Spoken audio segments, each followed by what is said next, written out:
I would hang with Yao for a few days in Shanghai. He comes and gets me in a Range Rover. Just bought knees. I'm like, you got $1 billion and you can't get a custom, both his knees up by his ears.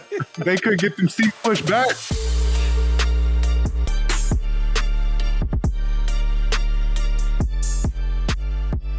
Podcast P fam, welcome back to another episode of Podcast P, a Wave original. It's your boy PG8. Join with me as my guys, Dallas Rutherford. There's fast ships and slow ships, but the best ships are friendships. Yeah, there you go. That's your go-to right there. That's your go-to. That's to do it, Jackie. Okay. And we got Jackie Long. Shabba-dabba, tweet, tweet, tweet.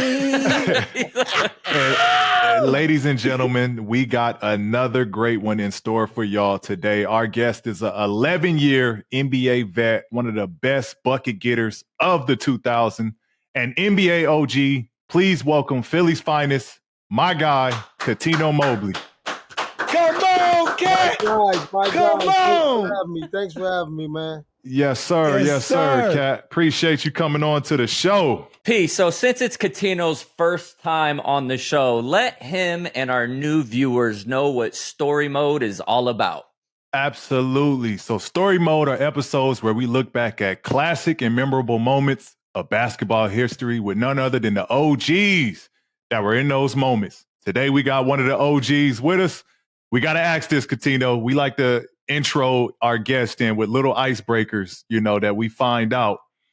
And we did a little research. We did a little homework. We found out you the fourth cousin of Michelle Obama. Yeah, we cousins. Okay, all right. When did you come of this knowing Michelle is your peoples? Yeah, no, I this has been some years. Okay. Yeah, it's been a long time. It's when Obama was running for president in 08, 09, that's when we always, you know what I'm saying? Joe Louis, the boxer, is another cousin. Okay. John Mobley, linebacker for Denver Broncos, is another cousin. But I just never, it was not something I was, Michelle's Right. You know what I'm saying? But the Mobley, you those some big names, man. The Mobley family run deep. Yeah. Y'all got star power over there. Yeah, it's pretty. Have y'all ever got a chance to meet you and Michelle? Or? Oh yeah. When Okay. I've met Michelle. But everybody, you know how it is. When you get busy, you start getting older. You never can really get around each other as much. And that's John. John lives in Orlando. Of course, Joe Louis, he passed away. But you always know your lineage of family members and bloodlines. Also too it's crazy, and this is a kind of a historical moment to explain to you guys. Emmett Till. Yep. His mother is my cousin. Really? Yeah, isn't that crazy? That is crazy. Wow. Emmett Till mother is our cousin. Where are you? Because you from the East Coast? Yeah, I'm from Philly. My mom. You're from Philly. Okay, that's right. That's right. I'm from Philadelphia. My mom's family is from South Carolina. Got it. Like Greenville, Saluda, like all that. We have family Georgia. I don't even know a lot of my family members in Georgia, but she's from South Carolina, Saluda, South Carolina. So I used to go there all the way up until like the age of like 10, 11. And my dad's family is from Ohio. Speaking of just growing up in Philly, were you a Sixers fan when you were a young kid, and any memories of going to the games or anything like that? You were not a Sixers fan. I wasn't even a basketball fan. What was your sport? Boxing and football. Okay. And was that like a family thing, or did you have people in your family that kind of pushed you to that sport? And when did basketball become a love of yours? Yeah, so boxing and football was my, it was like a family thing. And I loved football, right? If I would kept playing football, I no telling where I could have been, from a quarterback to wide receiver. I did everything. But I picked up a basketball at 13, 14 years old. So I couldn't even walk and chew gum at the same time. I mean, it was super difficult for me to learn. Back then it was harder back then to learn basketball than it is now. It's my opinion, because now it's like basketball is easier to play opposed to back then. You had to understand system. You had to understand fundamentals, right? You couldn't do as much. So everything was purposeful, right? Mm-hmm. Opposed to a lot of now basketball is accidental. You said that, basketball kind of came later. Were you still living in Philadelphia when you started getting into basketball? I've always lived in Philly. Yeah, I've Okay. always lived in Philly. So I born and raised in Philadelphia, and I picked up a ball at 13 and started playing, and then there was a freshman team, JV team in varsity. I only played varsity 1 year. It was my senior year. Then I went to prep school. Mm. You know what I'm saying? So it was hard for me, man. But I think that's what built me to handle adversity throughout college and then pro, right? It's just the understanding that it's a grind, right? You kind of like learn how to grind and it becomes natural. You know what I'm saying? Like it's just, remember, Paul, when you was younger, it's like when you hurt, you can't be telling people you hurt. You play through it kind of thing. And it becomes natural where everybody else, when they hurt, they stop. Right. That was the grind for me. I was always nervous of like I can't make this team. And then you got Kobe on one side, Rasheed Wallace on the other, Alvin Williams, Aaron McKee, Eddie Jones, Rick Brunson, all these other guys. No one knew they were a pro. We was just playing ball.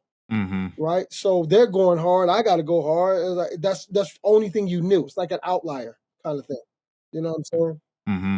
It sounds like, with how successful basketball was in your career, how successful you were in your basketball career, do you still think about the what if you chose to go down the football route? Like, is that something that like almost a regret type of thing that you wish you would have played football? No. I loved football, but basketball, as you know, P, basketball, it was a certain feeling. It was like that giddy, like when you like that girl, like, and you just, everything's about her. And that's how basketball was every single morning. Where your life just revolves around it. To this day, I love the game. I love watching the game. I love teaching the game. You know what I'm saying? Like, it's just, it's a certain feeling that never left me. So basketball was like, oh yeah, that's my love. I love it so much that I want to become, you know what I'm saying, like the best I can at this sport. And I'm going to stay competitive. A lot of people don't stay respectful to the game, right? And respecting the game is just understanding what the game gave and how beautiful the game is. And that's keep studying, evolving with the game. So I still have that feeling. So I don't regret the football, thing. And then basketball money was guaranteed. So right. That doesn't hurt. Indoors. We've had this conversation before where we talk about just the different play styles from, the West Coast Hoopers and the East Coast Hoopers. And usually that's, New York and LA. But you kind of growing up and falling in love with basketball in Philly, how would you kind of describe like the Philly hoop culture? And then what would you say would be like maybe some similarities or some differences in your opinion between that Philly hoop culture and that Los Angeles hoop culture? there is no difference. There's nothing similar about it. Like West Coast was more finesse and very just finesseful, right? We were more gritty, right? But I think the grittiness, it wasn't that West Coast wasn't tougher. It's just that we have 4 seasons, right? You got the sun every single day, right? It's just Good it's vibes. a little different when it's snowing and it's raining and it's not that because I think the Baron Davises of the world, I'm talking about when I was, younger, a lot of those guys of the world, the Charles O'Bannon, the Ed O'Bannons and the what's his name, the man-child, Shea Cottons of the world, like a lot of those guys were tough, but they were they were tough in their environment. If they would have born on the East Coast, that they would have been that East Coast tough. You understand what I'm saying? It's your environment. It's like parents that say, oh, well, I didn't have a car and I walked 3 miles because you didn't have a car. I got a bus. Which one right. You know what I'm saying? If you'd have had all the sun in the world, would have been doing it. Did this. So it's, right. it was just that kind of thing. It's just that I think West Coast guys were more skilled than we were. Yeah, I do. From then on till now. Yeah. You had an incredible run in '98. You ended up winning Atlantic 10 Player of the Year, played alongside Lamar Odom. Team that you took to the Elite Eight ended up beating, I think at the time, #1 Kansas team with Paul Pierce on that team. Talk to us Yeah, we smacked. Smacked it. Got you out Talk the- to us a little bit about that matchup and that, amazing run that y'all had in 98. You know what's crazy about that? Lamar had to sit out. He couldn't play, but he was my roommate. So he was with us all year long. So it was me, Tyson Willer, Antonio Reynolds-Dean, Preston Murphy, Luther Clay. That was us. And I thought I was the next thing since sliced bread. I didn't care who was trying to guard me. And I didn't go around bragging and boasting about that. I had a lot to prove. So when Jim Harrick came my senior year, he put the ball in my hands a lot more, right? So that gave me that much more confidence because that summer before that, I was working really hard to kind of my coming out party my senior year. And just so happened that God blessed me with Jim Harrick and his offense, which was a UCLA offense, right? So, he saw me and he was like, listen, this kid is super talented. Like, I just got to put the ball in his hands. That happened. And I'm going to tell y'all a story. It's so crazy. So we're playing the NCAA, right? And we're playing Murray State the first game. So we popped them. And we're watching Kansas play Prairie View. And then Kansas smacked Prairie View, right? But they jumping around and acting all silly and all of those goofies. And I'm looking, and coach is like, you want to go to the pros? I'm like, yeah. He's like, I need 30 points and beat them. And he pointed to Paul and them. I said, not a problem. I got you, baby. Yeah. I was so locked in, man. Yeah. You know what I'm saying? Paul and them, they know that, but I wasn't Right. playing them games. I mean, he was already getting drafted. Right. You know what I'm saying? Rachel French was already getting drafted. You know what I'm saying? So for me, I had to prove that I can beat some of these monsters that's in the NCAAs, and that's what Tyson Willer and I did. You had that East Coast toughness. Yeah, man. I was just, it was like, tunnel vision. I did not care who was in front of me. I just had to go eat. Kat, so you get done with college and you're preparing for the NBA draft, and one of our funny themes of the show is that Paul, he had like 18 workouts before he got drafted. And I want to know, how many NBA workouts did you have during your draft process? 18. You had 18 too. I think that's we finally got somebody. 18 is the sweet spot. Listen, and then how about this one, Paul? I was smashing everybody in them joints. Yeah. So first round come, I'm like, damn, I killed him. I don't know why I'm doing that. I'm getting nervous and everything. So I remember we were in Milwaukee. We were working out in Milwaukee this one time, and Toby Bailey, Michael Dickerson, Sam Jacobson, and I don't forget whoever else it was me. I'm winning in everything. The shooting, the one-on-ones, the everything. And I'm sitting like, yeah, I'm about to go. I got to be top 20. I don't know what. I'm to myself. It don't work like that. It don't work like that. You know what I mean? And no disrespect to my peers. I was just like, yo, man, I'm sorry. Y'all ain't got that hunger like I got. I'm serious. I ain't playing these things with y'all. But it just don't work like that. But yeah, I did 18 times, man. I was going all around the place. It was like a Beatles tour. I was to every single, you know what I'm saying? And what was your best workout? Milwaukee was great. Seattle was good, really good. I would say Houston. I was like 23 for 25 from three. You know what I mean? We were shooting. At that time, at any time, 23 out of 25 is crazy. But like, especially in those days. Bro, it was crazy. So I did the 23 out of 25, and then they made me play against somebody 6'8", 6'9". And I Bust his ass. I drugged the shit out of him. You know what I'm saying? Like, it was the craziest thing, man. Was there a specific team you wanted to land on? Like, I hope this team picks me. Yeah, so where did you want to go? Right. It was either Houston or San Antonio.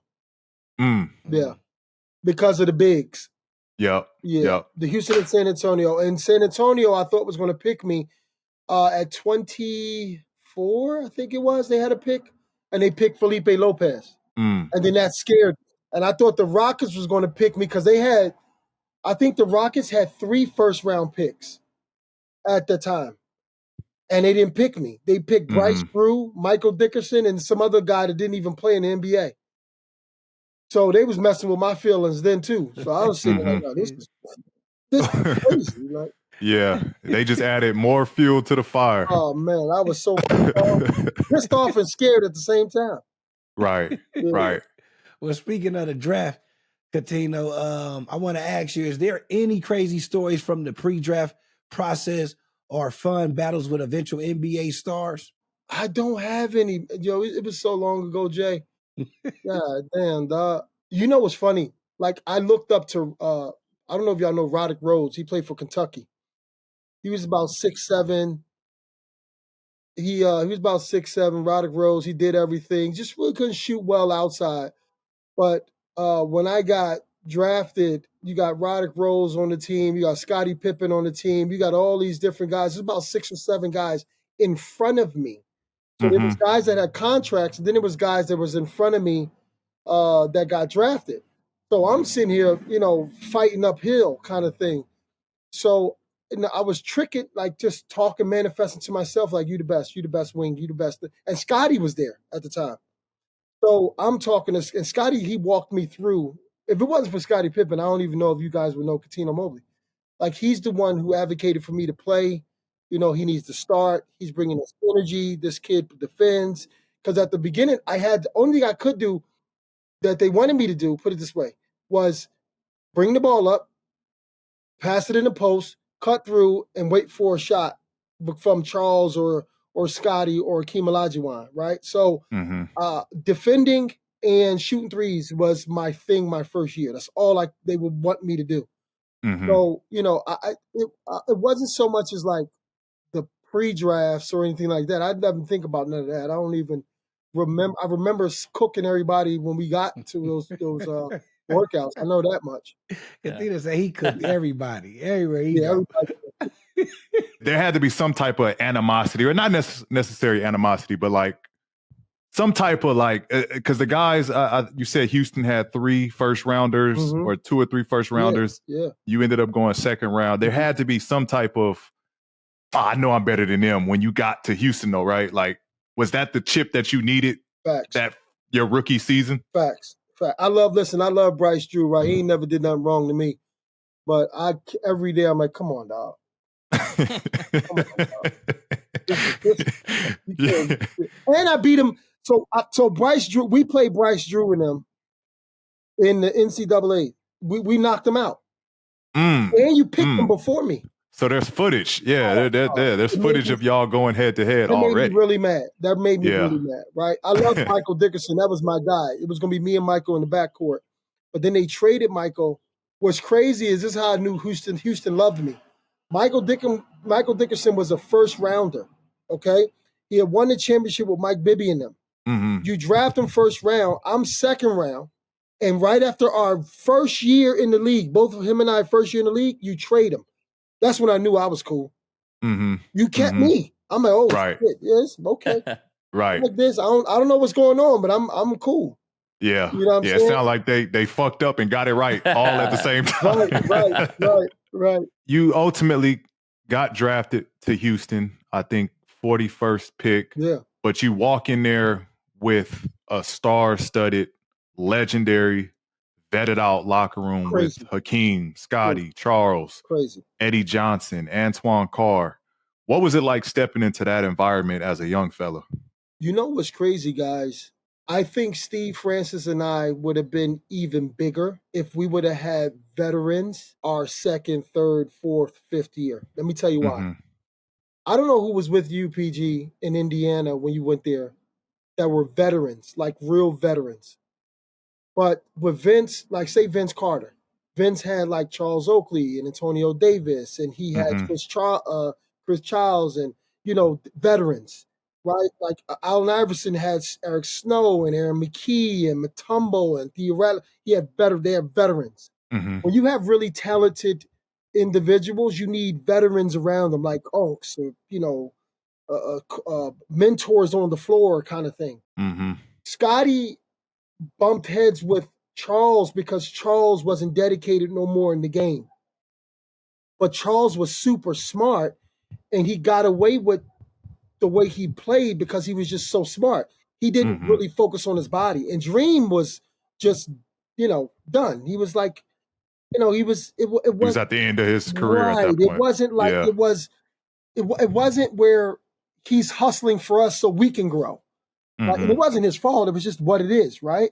to where if, but the crazy thing, fellas, is God loves me so much. Let me tell you why. You have Hakeem Olajuwon, you have Charles Barkley, you have Scottie Pippen. Hakeem showed you how to be a pro. Scottie showed you how to be a pro. And then Charles showed you how to stay in the league because he did something the opposite of what you should be doing, right? Like not taking care of your body as much, no filter, right? It's just like things like that, right? Where Scotty's like up in the morning, working out, shooting extra, doing all these things. Akeem was off the court, flawless. He's reading, he's quiet, he's dresses well, he's calm with you. So I got different personalities my first year so I could take that on to my career. But then it was like all your dads leave you. So now as a kid, you got to figure out how do I develop as a man in this league by myself, right? Or with me and Steve. Like it was just a hard thing because you become a star now. And everywhere we went, it was like Steve Francis, Cuttino Mobley, and they dunking and they doing this and they doing it. And it's like you needed that veteran or those vets that while they're playing in the game with you, like, yo, calm down. Okay, listen, I'm going to get you the ball. I'm going to get it back for you. Come on, do this pick and roll. I'm going to pop. I'm going to do this. I'm going to do that. Listen, he's going to go right. And I'm going to be here and I need you to do. We didn't have that. We had a lot of younger guys with us. So we were learning. We had our own house where there was no parents. You know what I'm saying? Right. You just need a little guidance, huh? It's junky. It's not organized. There's a lot of shit like that. You know what I'm saying? Yeah. You mentioned Steve, and we all know how good y'all two were in the backcourt. Just talk to us a little bit about how, what was it like first impression seeing Steve Francis and just y'all sharing that backcourt together for Houston? Bro, see, people always talk about like Ja Morant and Derrick Rose, and Steve Francis was the first one when it came to an explosive point guard. I would say in the history of the NBA. Like dunking on bigs like that on a regular, getting 16 rebounds and assists. And Steve was like an anomaly. Like it's like not something you did, especially at the point guard position. So I remember when the summertime came before the season started and we had these legendary runs in Houston. And it was only one court, P. Jack, it was one court. So if you had Antonio McDyess, Tim Duncan, Kevin Garnett, they'll tell you. These runs were, Avery Johnson put them on, okay? Sam Cassell, Nick Van Exel, you name it. We were all in this gym. It was about 15 highest level NBA players. And Steve and I, they would put us on the same team so we can build that camaraderie. And I saw he had that East Coast dog in him as well, right? And we bonded because I'm big bro, he little bro, and his mom had passed when he was like 12. My mom was there, and my dad, and my sisters, and my brothers, and then he had his pop and then his brothers and sisters. So we kind of grew up together, you know what I'm saying, those few years. So that's where it was like, I tell people all the time, I could have averaged, scoring for me was so easy, but I loved my friendships so much that I could have averaged 25, 27 with my eyes closed. But the game, I loved my teammates so much. And Steve he was such a dynamic individual as well that I kind of was at all sometimes. They're like, sometimes I'm not like I'm like watching like, God, oh, damn, all right, give me that. Like, those type of things. Because I've never seen somebody do that before. So my best friend was Alvin Williams. He played under the rim, even though he was 6'5". You know what I'm saying? So I never seen guards do that. So he made me a better player by attacking the rim a lot more and doing certain things, rebounding as a guard, because back then, if you come in there as a guard trying to rebound, the bigs, that's how they got paid. You get fucked up. You getting elbows. Yeah, you ain't playing that shit. Like, get your little ass up out of here. Right? So it was like a lot of things Steve taught me and brought out of me as a player, which, you know what I'm saying? Like, I just spoke to him this morning, FaceTime this morning. It's like, that's my brother, bro. He's people don't give him credit because Steve truthfully only played like 6 years of basketball. You know what I mean? Yeah, so, that's crazy to think about. Yeah, 6 years, bro.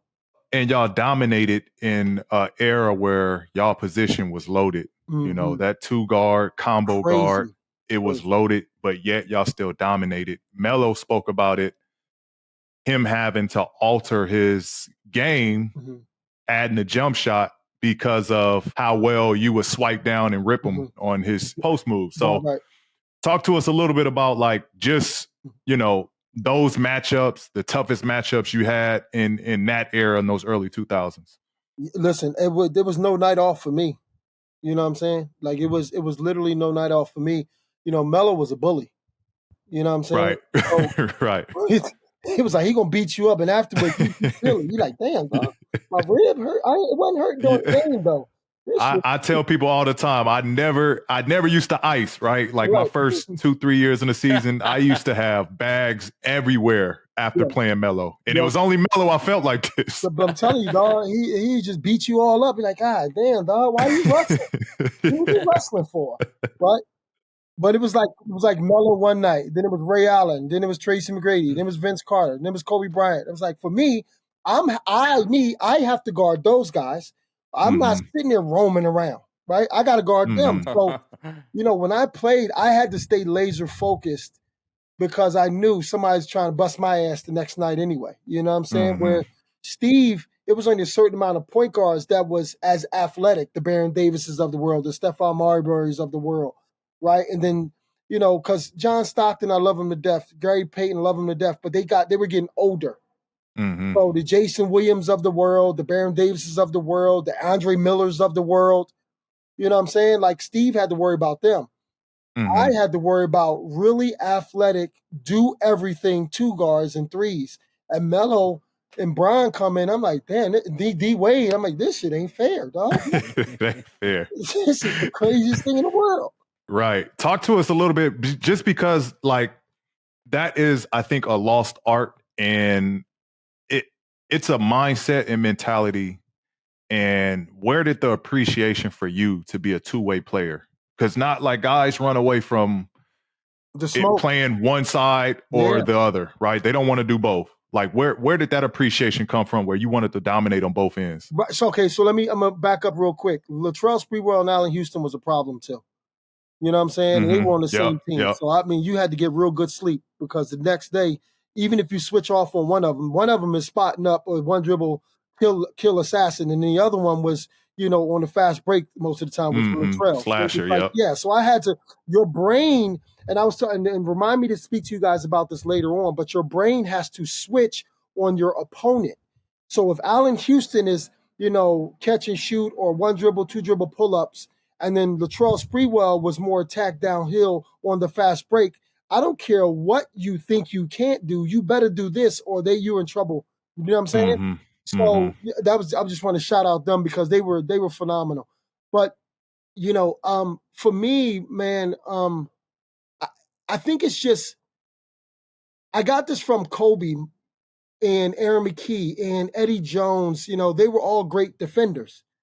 And you couldn't play when we were younger if you couldn't defend, right? Like they wouldn't even pick you.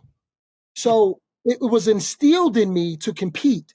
Even if you busting my ass, like it's instilled in me to like, listen, I got to make this difficult for you, right? And I'm sure you're going to make it difficult for me. So what I don't think young people understand is if I know Paul George is coming out, he's in his sleep 25. I got to make that difficult. I got to see how good I am defensively or what I lack so I can become better at the sport that I love. And then offensively, I got to understand, okay, if Paul forces me to my right is a little weak, what do I got to work on in the summer? If I can't catch and shoot, if I can't one dribble pull up, if I can't post up, if I can't attack the rim, I got to go up against them and do my best so I can understand where I'm lacking at so I can become better for the next year or for the next time we play. That's how I thought. You know what I mean? And a lot of guys run from, and this is real life, a lot of people run from the problem, right? And the problem disguises itself in different form. And before you know it, you're 40 years old and you still got the same issue. Yeah, it still smells like that because you never cleaned the shit from underneath the rug, right? It just got the shit got harder and it's stuck to the rug now. Yeah. Message. Why is it like that though, Cuttino? Like, because P has talked about this before too. Is that when he got into the league, he had to play defense and he wanted to compete on both sides of the ball. And in today's NBA, there's a lot of guys that are just defensive liabilities. They're only there for offense. When or why did that change from you got to be able to defend somebody? And then now fast forward, it's like you don't even have to be a defender. You could just be a good rebounder, a good shooter, a good, defense it's not prioritized like it was. Why did it change? You know what? I have my theory. I think it's AAU, a lot of fraternizing, right? Yeah. And then the insecurity of false confidence that I see in players where if they stop you, they poke their chest out. If you score, I wasn't trying as hard, right? And that starts in AAU, right? Because some teams in AAU are loaded. So when you're playing defense, it's other athletic guys on the side of you or behind you. So are you really maximizing your ability to play defense one-on-one? No, you're not, right? Yep. Opposed to if I'm on a team where I'm the primary defender and I got to do a little extra work so we have a chance to even compete against this team that on the other end. You don't have that a lot, right? So then now what you do is you start to learn how to escape. You cover and escape the insecurities that you have for this false sense of, well, I'm going to get buckets too. And it's like, well, that's just part of life. The other part is attacking the issue, right? To figure out how good can I become. Everybody wants the Mamba mentality, but then when Mamba shows up, you don't want that mentality, right? So I think it started as AAU. I mean, that's Pat Riley years and years ago, even before I even started playing. He didn't want his team talking to other teams, even in the summer, because the fraternizing, what it does is, you got to think about it. You go back to psychology and communications. That was my double major. And usually, if you ever watch TV or watch certain things, the person whose family got kidnapped or is about to get killed or whatever it is, the negotiator or the whoever it is that's the lead will say, speak to the serial killer or the kidnapper, to the victim, speak to them about that they're human. See, because when I start speaking that you're human, I'm going to start to think like, holy shit, I can't do this because they're human, right? So the more you soften the person up, and both, oh yeah, you're at my mom's house and my dad's house, and we all hanging out a lot. It's hard to really tear your friend's head off, right? So Cole stopped calling me after a while because it's like, shit, man, I gotta make something up to kill you because I already know we're gonna hug before the game. No, we're not hugging no more. It became more of a fist, the fist joint. You understand what I'm saying? Yeah. So, and that's okay because it's respect, right? So, and a lot of people don't understand that respect. So when I'm criticizing, I guess you would call it constructive criticism, I would want the same thing if I'm playing. Yo, Cat, listen, you slow on the pick and roll. You too much in the drop coverage. Your reds or this, that, whatever. You're going kind of east-west instead of north-south. Help me be better. Yeah. Right? And a lot of people don't want to be better just as a man in general, right? Or as a woman, like in a relationship. I'm a life coach in real life. And I tell people, if you're in a relationship, like, listen, I just had a discussion with one of my clients the other day. And I've said to them, I said, listen, I'm about to move out. I'm about to do this. And that's not the first option. Like, you don't get to run from shit. Yeah, that's the cop out. Yeah, exactly. Right. And in basketball, there's a lot of copping out. Oh, it's become I love Karl Anthony Towns. But they're like, oh, but his knee. And I'm like, well, his knee don't seem like that when you're on offense. So if you're an offensive player and if you are a really good offensive player, which he is, I know certain people, when I'm watching another offensive player, I can predict what they're going to do because I'm watching film. This guy goes right a lot. He goes left a lot. This, that, whatever, blah, blah, blah. Okay, he's going to turn the corner on this one. So if I'm there before it happens, you can't surprise me. You understand? So that means Steve Nash should never blow past nobody. Right? The slower guys that can't jump, they should never be able to dominate, but they do. So don't tell me because you are bigger and you have bigger feet, or this guy's smaller and he has this, that you can't do that. That's an excuse, right? Because my dad always told me when I was younger, bros, if you show me you can do something, you're finished. Now I know you can do it. Yeah. Don't act smart and Yeah, play yeah. dumb. You can't do that. It's just extra effort. Yeah. Sorry, I went on that rant. But No, that was great. Nah, That was preach. great. Preach. You preaching to the choir. This is story mode.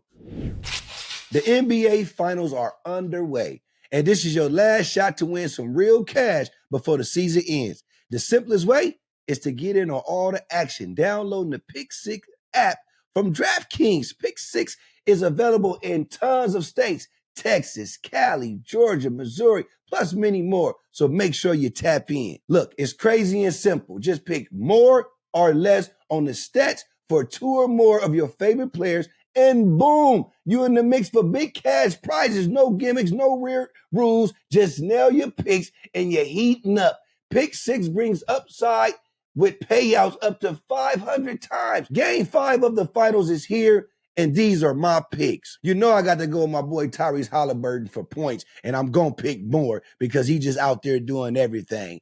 And my boy Casey Wallace, I think I'm going to go with him for more threes because he be out there shooting that thing. You dig? I got to go with Isaiah Hardestein. I got to go with my boy for the less points because that last game, he's all right. You feel me? And Chet Holmgren, I don't know. I might go with more for rebounds because I like the way he been balling. I like it. And Miles Turner, little upset at you, but I'm still going to go ahead and pick you for more threes because you still been doing your thing. I was a little mad at you last game, but it's all good, you know? And SGA MVP, come on, man. I'm going with you just for more everything. I don't care if it's points, threes, assists, but I'm going to go ahead and go with more for points with you because every game you scoring at least 30 or 100,000 just because you're balling. So don't miss your last shot to win some cash this NBA season. Download the DraftKings Pick Six app right now and use code PODP. That's code PODP. New customers play $5, get $50 in bonus picks instantly. Ride the upside only on DraftKings Pick Six. The crown is yours. A gambling problem? Call 1-800-GAMBLER. Help is available for problem gambling. Call 888-789-7777 or visit ccpg.org in Connecticut. Must be 18 plus, age, and eligibility restrictions vary by jurisdiction. Pick Six not available everywhere, including New York and Ontario. Void where prohibited. Okay, 1 per new customer. Bonus awarded as non-withdrawable Pick Six bonus. Picks that expire in 14 days. Limited time offer. Terms at pick6.draftkings.com/promos. Have you ever had your people send you some funds, but it take days to process? Well, those days are over thanks to Cash App. Cash App is safe, easy, and fast way to send, receive, and transfer money to family and friends. Like P said, it's super easy to get started. Just enter your phone or email with some other basic info and you're ready to go. You don't even have to include your bank account. Cash App is secure and safe. If you're about to send money to a sketchy account, a scam warning pops up, so you can rest easy knowing Cash App has your back. Going out for some lunch with some friends and you want to split the bill?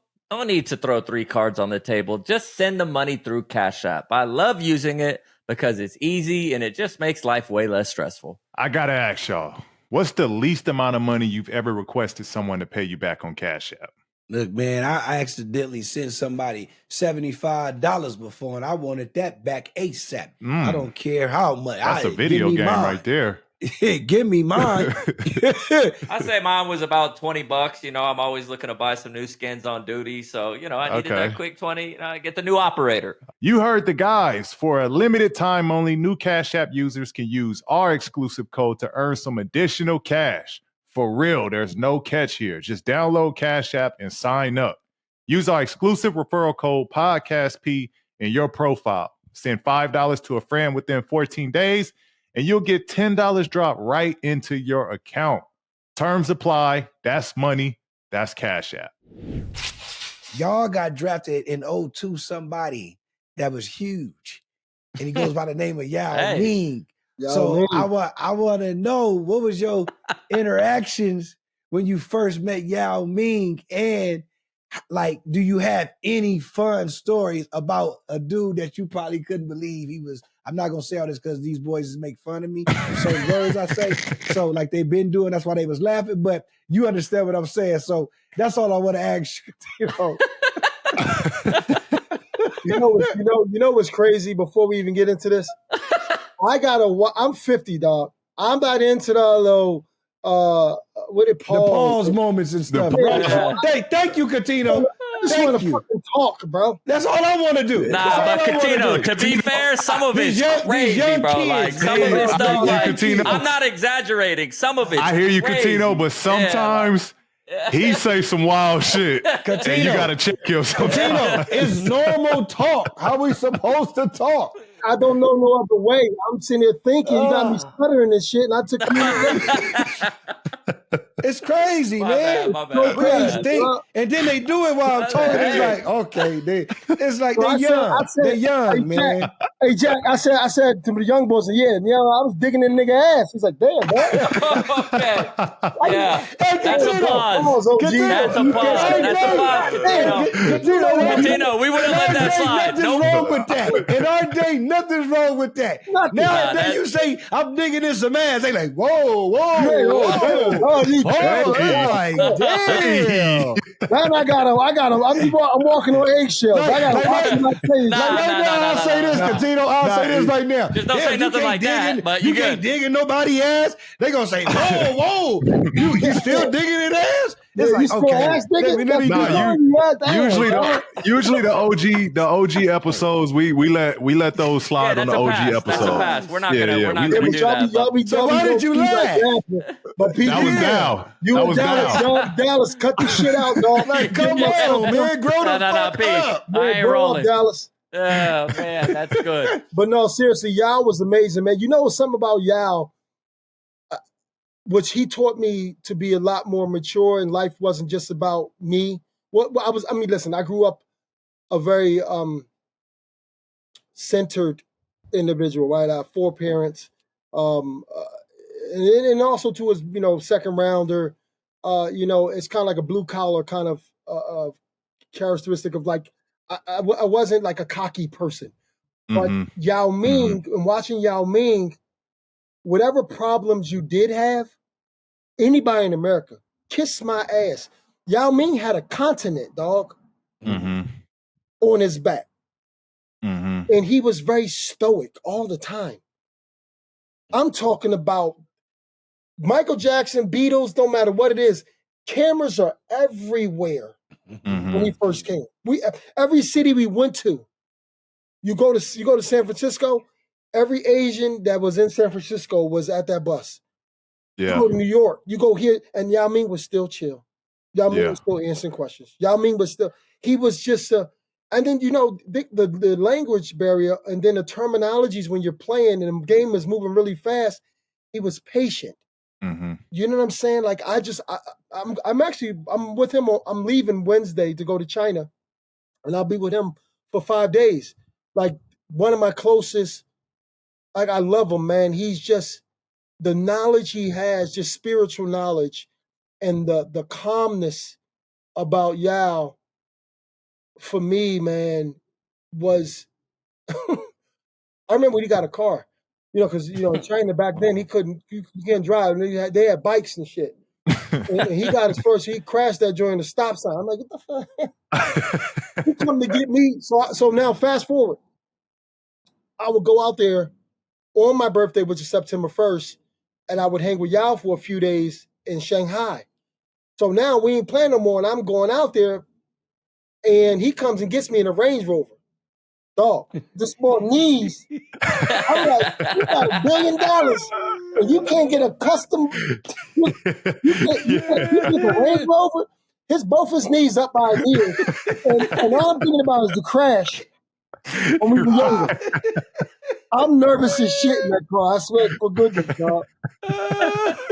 I'm like, they couldn't get the seat pushed back. They got Uber here. They got the Uber yet. You want me to drive? I can drive. You can lay in the back. I can drive if you want me to.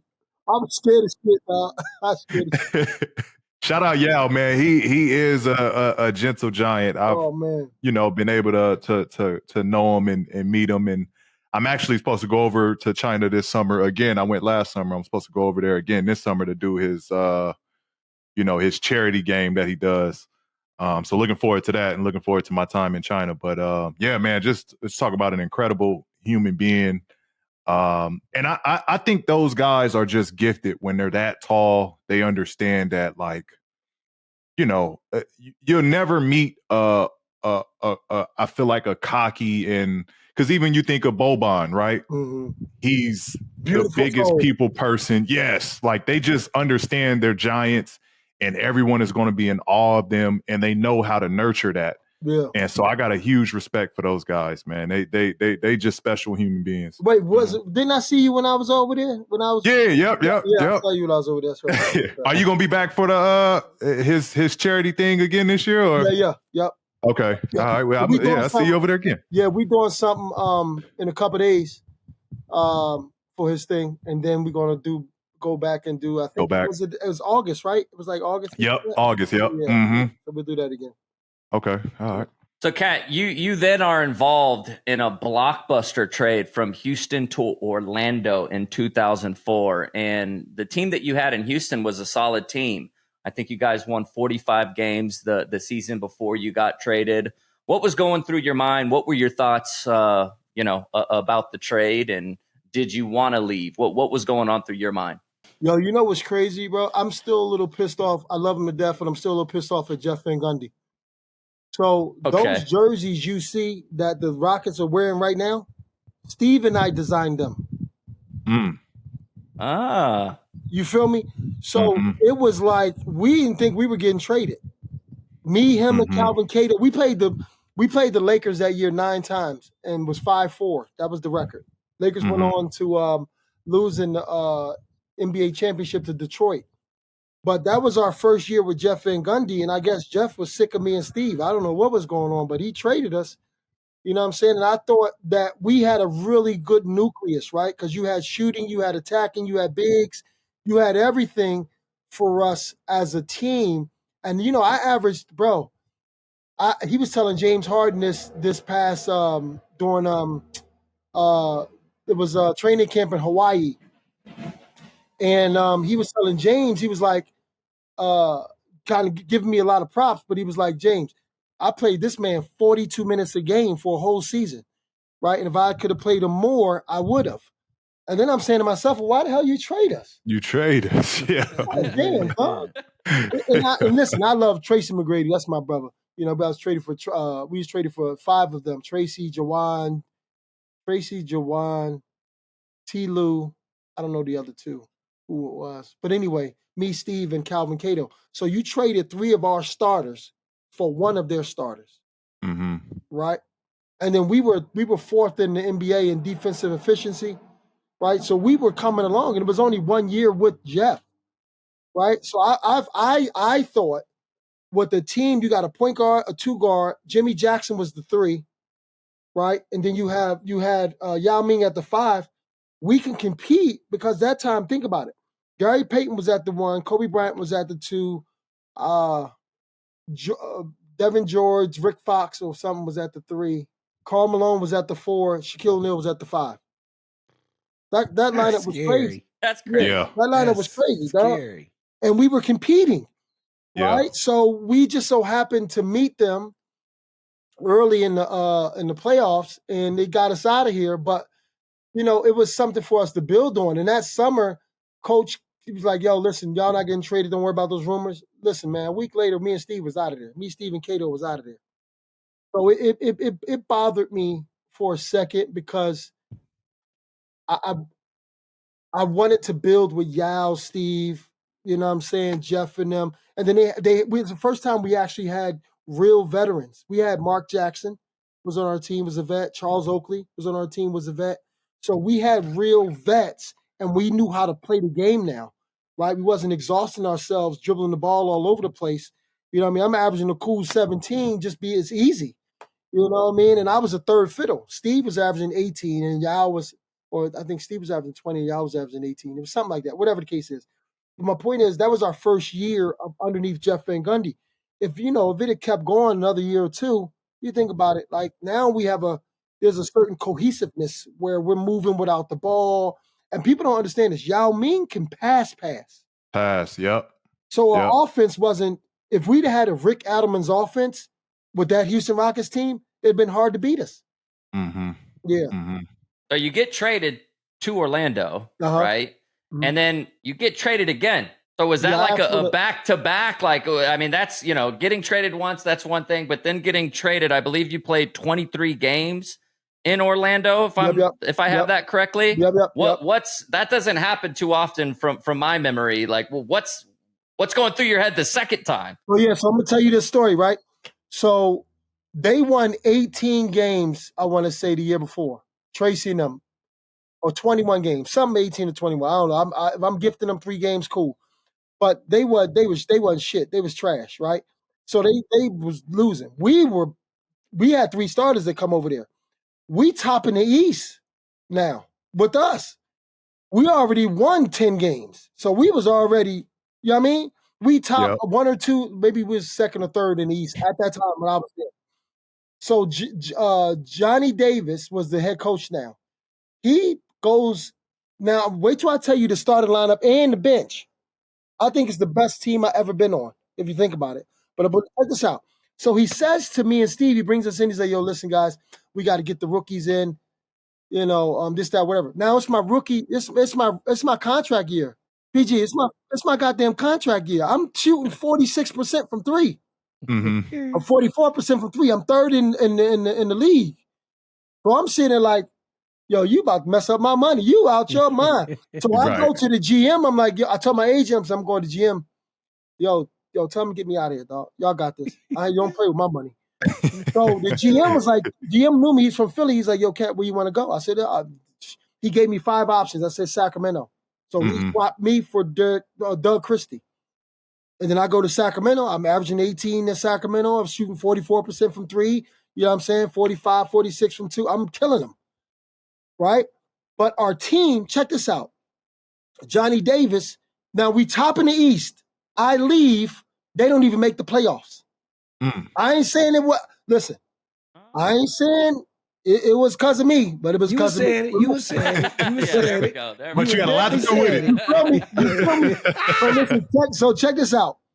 Steve Francis at the 1, me at the 2, Grant Hill at the 3, Dwight Howard at the 4, and Calvin Cato at the 5. That was a starting lineup. The guys coming off the bench, Jameer Nelson was a rookie, Deshaun Stevenson, Hedo Turkoglu, and Tony Petit. Come on, dog. What are you doing? Even if I'm not there, you're supposed to win. Yeah, that's the lineup right there. That's the stacked lineup. That's crazy, P. Come on, everything. Yeah. So I'm like, yo, go ahead, can you please get me out of here? Right? And I don't like confrontation, Dallas. So it was hard for me to say that.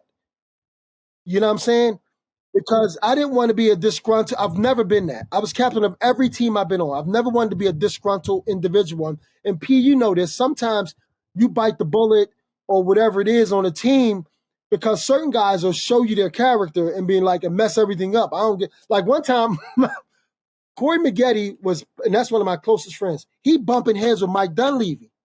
So Corey was hurt, and we was gigging with the Clippers. Corey come back. Corey expects to start. But our team was doing well. Corey, Corey bumping heads and, Corey being Corey. So what happened was Mike asking me to ask Corey this, and I'm like, damn, dog. So I said, you know what? Let me come off and then because I don't like confrontation. You know what I'm saying? We playing now. I want all the smoke when we competing against each other. Right. But as a team thing, I don't want it to be all messed up in the household. Right. You know what I'm saying? And Corey should have been starting, but Mike always bumped heads with Corey. You know what I'm saying? Because Corey's very strong-minded, right? And you need that type of player also at the same time because one thing Corey did was he listened to me and Sam Cassell. You know what I mean? But it was always a problem. So, I learned this more about myself and certain characteristics that like I was non-confrontational. So for me to say I'm the guy or I'm getting 27 no matter what and you guys follow, that was one of my flaws where certain guys are like, I'm going to get 27. I don't care how much I disrupt everybody else, but I'm going to make y'all understand that I got to get my 27, right? I wasn't that type of guy. I was more so, I want everybody to be happy. And whatever it is you need me to do, I'll do. Mm-hmm. We had Dwight Howard on the show not too long ago, and I'm glad we got you on the show because this is a good question to ask. And we all know how lovely and funny and crazy Dwight Howard could be to this day. You know, he dancing with the stars, he coaching, he acting a fool. I just gotta know this because we don't know. So you played with the man. Yeah. I got to know, how was Dwight Howard as a rookie? Amazing. Yeah, he wanted to be a guard. No, seriously. Makes sense. No, he wanted to be. He thought he was like a. First of all, you got too many muscles to even. Right. You know what I mean, stop eating weight. You too stiff. Yeah, you too stiff, dog. No fluidity in your body. You know what I'm saying? So I used to go down the other end with the Dwight in them and do post up. I wouldn't even go with the guards. Mm-hmm. But the Dwight wanted to step out the paint and do the crossovers, and he was really good at it. You know what I'm saying? But you know, Paul, come on. In the game, guys too fast. By the time you put the ball down, they at it, and you thinking it's 1-on-1. No, it's not 1v1, dog. You're right. It looked good in drills. Yeah, it's help defense. You know what I'm saying? But no, Dwight was great, man. You know what's funny? And I love Dwight. And it's out in the bag now. But I remember his rookie year, Dwight was heavy on the Bible. So I would arrange, like, after games, we all go eat. You know what I'm saying? And Grant Hill never drank or smoked. But Grant, when you arrange something, Grant was going to it. You know what I'm saying? Mm-hmm. If Sunday brunches, we all supposed to eat brunch, whatever it is. And Dwight, his rookie year, he was trying to really stay on the straight and narrow, where it was like, no, I can't go out. I got to go read my Bible and this, that, whatever. Few years go by now, Dwight got a couple babies. I'm like, yo, you still reading the Bible? You don't look like you take time to read the Bible. Hilarious. The Bible, You still doing that Bible study? The Bible study. They're part of the Hey, we all fall short. We all fall short. He Charles P. Bible study. Oh, you Charles from the Shy? There you go. You know what I'm saying? Like, when the spirit moves me, spirit moves me. Hey. Amen. I ain't laughing at that. Hallelujah. Thank you, Jesus. And all God's people said. We're just helping each other get through some difficult times. He just needed her to pray for him, that's all. I said, Wednesday scripture service, I said, come on over, Cuttino, you spoke about your time with the Clippers and playing alongside Sam Cassell, Elton Brand. Obviously, the Clippers had their shine back old days with Bill Walton, but there was a time where the Clippers, they were young, they were fun, they were energetic, but they just weren't competing at a high enough level. But then your group come along, you guys make a run in 2005 that lands you guys in the second round and really, I think, reemerged the franchise as a contender in LA. What do you remember most about that unit and that particular playoff run? You know what's crazy about that, man? I say to this day, Mike Dunleavy messed that one up. We were a playoff team, right? Because we had a half-court set, right? We could stretch the floor. And then we had Elton Brand, who finished second in MVP votes, where you can dump it to the big boy, and he going to get you a bucket or get a foul. Then we had Corey McGrady that was going to stabilize the game because he's going to get you in foul trouble quickly, right? So the team foul is going to be at 6 or 7 with 6 minutes into the quarter, right? Because of Corey McGrady. So we had all the intricate parts. And then, me stretching the floor or Sam Cassell, both of us closing the game out in a very, cerebral way. You had everything you needed.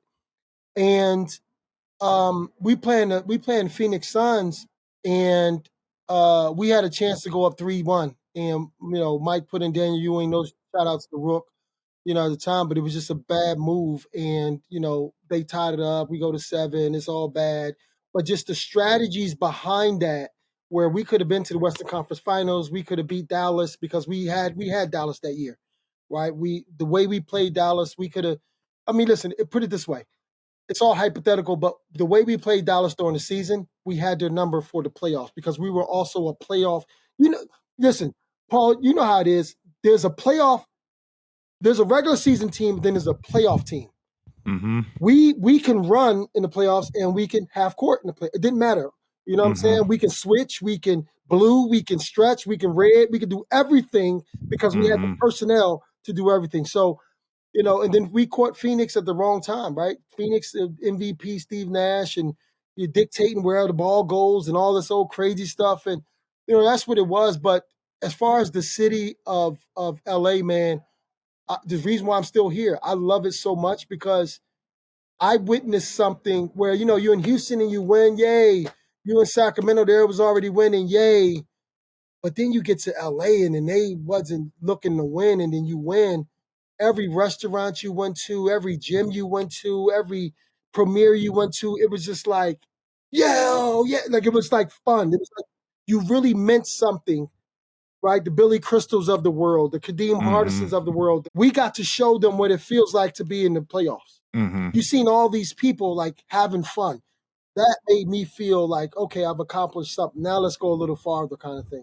But the injuries after that, kind of plagued us. But like you said, Paul, it was cool. Now it's cool to go to LA and play for the Clippers because you kind of can see, oh, damn, okay, this is what's going on. So even though we the little brother of the Lakers, it's still fun and something that we can accomplish. So that's why, I did that. But it was a lot of love in LA, man. It was a lot of love. It was amazing. And to this day. Yeah, speak about a little bit because you spoke about this. Obviously you and Kobe have a long line of history, dating back from Philadelphia. Now you guys are sharing staples, crypto now. But you spoke about kind of the wall he put up, right?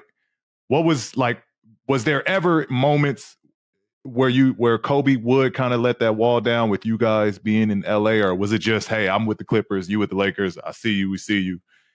Was there any tension? Was there, or it was kind of just whatever? We play for different teams, and that's where it all falls. Yeah, no, what the great thing about that is the more mature you become, it's kind of like the gladiator battle where I don't expect Paul George, I don't expect Kobe Bryant, I don't expect Kawhi Leonard, I don't expect anyone to take it easy on me, right? Because when you do, it's like you feel sorry for me, and that's disrespectful.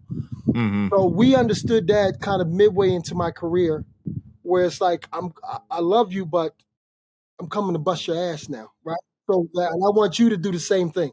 I want you to come at me. So that respect was there. So I mean, we're not on the phone keying all the goddamn time, but when we saw each other, it was hug, it was how's family, and let's get to work kind of thing, right? So it's just an understanding that it's not personal, right?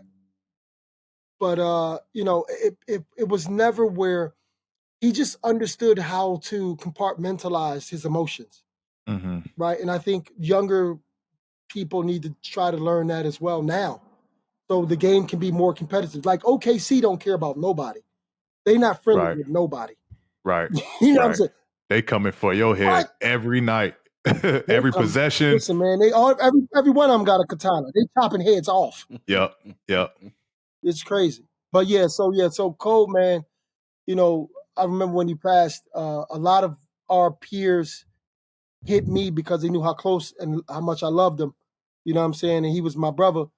And to this day, it makes me a little sad, but I'm getting over it. But for the first year, I was like, I can't believe this. You know what I'm saying? Like it was just because it was so much the knowledge and both Virgos and the books we read and just being geeky about certain stuff and just going through the night talking about all this crazy, what if this and this, that, whatever, and the schemes. And, you lose that individual because you had that relationship with them. I missed that. But other than that, man, I'm just blessed that, I got to experience a person that helped me take my game to another level. Cuttino, when you was on the Clippers at a time, man, we must say it was a crazy time because they ended up coming up with a series on Hulu about your team, about the story about Donald Sterling. And we all know how that was crazy Paul's time. That wasn't my time. That was Paul's time. We all know how crazy that situation. Aftermath. We know how crazy the situation was, and he had to sell the team and everything. But I just want to ask you, did you ever have any run-ins with Donald Sterling and anything about him that stands out that you can still remember? You know what crazy, Jack? What was weird to me, right? And I just let it go. Is that as soon as we finish playing and we go to the locker room, he was coming in there with people like, you take your clothes off and you niggas is butt naked. Like what you? Yeah, yeah. What you I think doing, that's what dog? DJ mentioned to us as well. Yeah, like Joe, come It on, was dog. weird.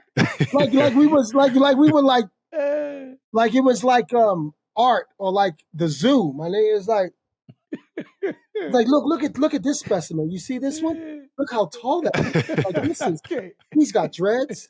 Oh, this one waves. Can you believe it? Like it was you felt like that. You know what I'm saying? Yeah. You was in that auction. Yeah. You know what I'm saying? Like hitting your body, P like strong that one is. Yeah. That was pretty good. Like it was like that was the only weird thing. Other than that, like he never did anything to me. You know what I'm saying? Like I start catching on. Like I'm headed to the shower quick. Like yeah, dog. Like, Did you get a chance to watch the that Hulu series? No, I ain't even watch it. Okay. I ain't even watch it. I'm interested to how much of it is Hollywood and how much was real events or how close was the events that really happened. Yeah, I know. I like. Who played Cuttino? I can't remember. Somebody played me? I think somebody played you. They had, How you gonna play me and not tell me? That I'ma sue them. Hey, I think that happened to a few people. They do that a lot, AI. They gonna say it was AI. They definitely gonna say that. They gonna say it was AI. I want to talk a little bit about post-career, right? Your retirement. You were 33, I believe, at the time when you decided to hang it up from the NBA. Mhm. And that season, I think you were averaging around 13 points per game. Then you were diagnosed with a heart condition, and doctors, they consider it that it might be season or career ending for you at the time. How did you deal with that, knowing you still had juice in the tank, like you still were playing at a high level? How did that news affect you? Yeah, it was tough. B. My last game ever was November 2008 in OKC. I had 27 against KD and them, and I was just getting my groove because it was BD's first year, and it was actually the first time I was with. I felt like back where I'm not injured. There's no ailments, no nothing, and playing in that style that BD, where he's pushing the ball a lot, that was up my alley, right? I was, getting on the break and get my man one-on-one before the offense starts. I was loving that, and then it just so happened, ironically, is when we got to Philadelphia the next game is when he told me, don't suit up and you got traded. And it shocked me, because I always tell people, be careful what you wish for, especially if you're not detailed in the wishes. And there was a point of me that was kind of wore down mentally a little bit. And it was probably because of the injuries. Because Mike Dunleavy, he practiced you for 3 hours, and then you're playing, and then I led the team in minutes, and then in my whole career, I averaged 40 minutes a game for 11 years. So it was like my body was, I might have needed more of a meditative kind of, thing. But in the summertime, I'm turned up. You know what I'm saying? I'm working out and I'm turned up, opposed to really taking that sabbatical where you get to really clear your mind and recharge and become that much better the following year. So it was poor mismanagement for me when it came to boundaries. But it definitely set me back for a little bit. But then it was a misdiagnosis, right? So I'm fighting to prove that I'm fine, but then it- by the time you find out it's a misdiagnosis, a year and a half later. Right? So now you That's can't already play. too much time. Yeah, you can't play no more. So it made me sad for a little bit. But then the silver lining is I'm a part of a group that they can't take away now, right?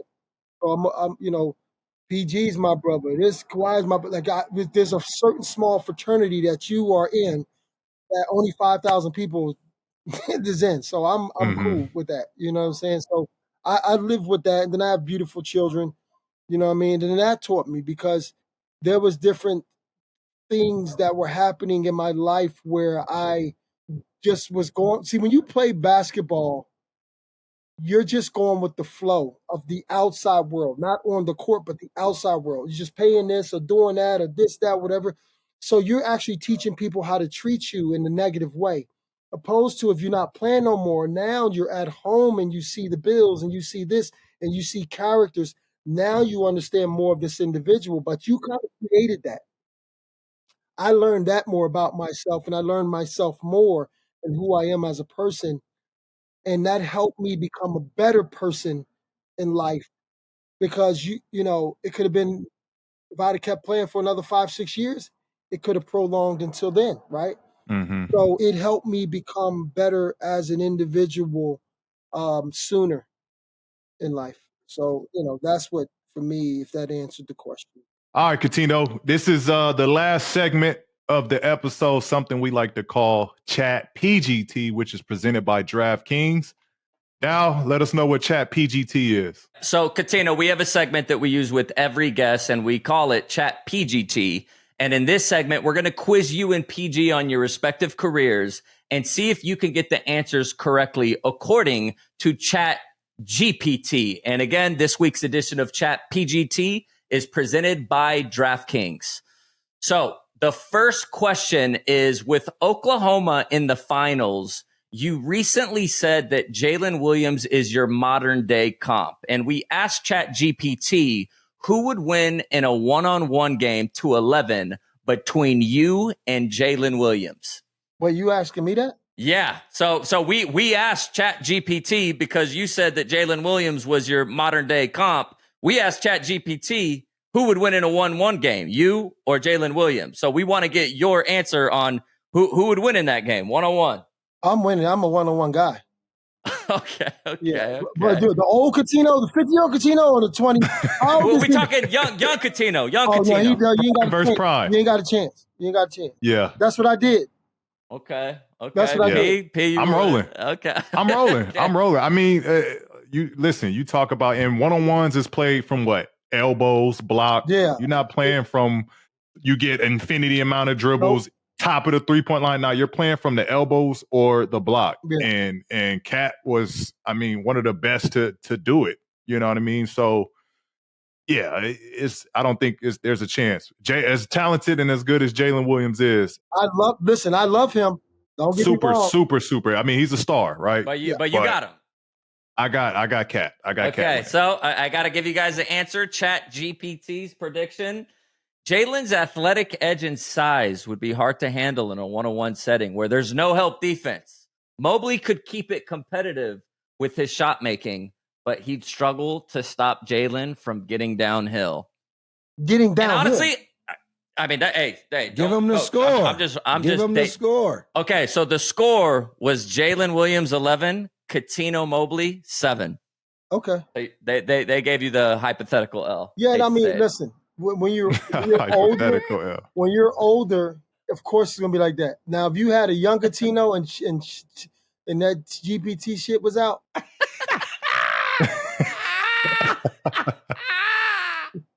That GPT shit was out. Yeah, see that computer looking at my whites right now. That's the thing. So we got the next question. The next question is, you were known as a great two-way player, so we want to focus on your defense.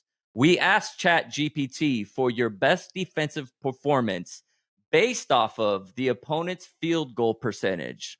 What do you think ChatGPT said was your best game defensively? What the hell? I have no clue. What the hell? I don't know what the hell that is. Y'all been tied. Y'all two been tied together. We were kind of talking about him a little bit earlier. I'm just saying. I have no clue. Okay. They said that your best game was on March 21st of 2004 against Kobe Bryant. This was the night Mobley put the clamps on the Mamba. Kobe shot 4 of 18. Let that sink in. 4 for 18. Mobley played 38 minutes and made sure every touch Kobe got was a war. Ooh, that's good. Ooh, That is good. You like Jack? You like Jack PGT now, don't you? Look No, I at just Ken. He don't- like. No, good. Let me tell you something. Hey, Jackie, listen, Cobra's watching me right now. Don't do that. That nigga may wind up and Don't do that. tap me on the shoulder tonight. Don't do that. Hey, Bean, that's Bean. I heard. Look how Hey, he I saw is. him. Look at you. I can hear the sneakers squeaking now. He's on that Come on, porch. dog. Don't do that. Don't do that. I I don't ain't care gonna if do you you like going- that, Ken. Don't do that. I love you, dog. I love you. I do love you. Shout out to the great Cole, man. Hey, Cuttino, man, we appreciate you on the episode, man. It's been a blast hearing story mode from you. You was a legend. You are a legend. Yes, he is. And continued success for you, your son that you coaching, and definitely see you soon out in China, my brother. My guys, I appreciate you guys, man. Y'all be safe out there. Ken, love you, boy. Likewise. Thank you, sir. Love, OG.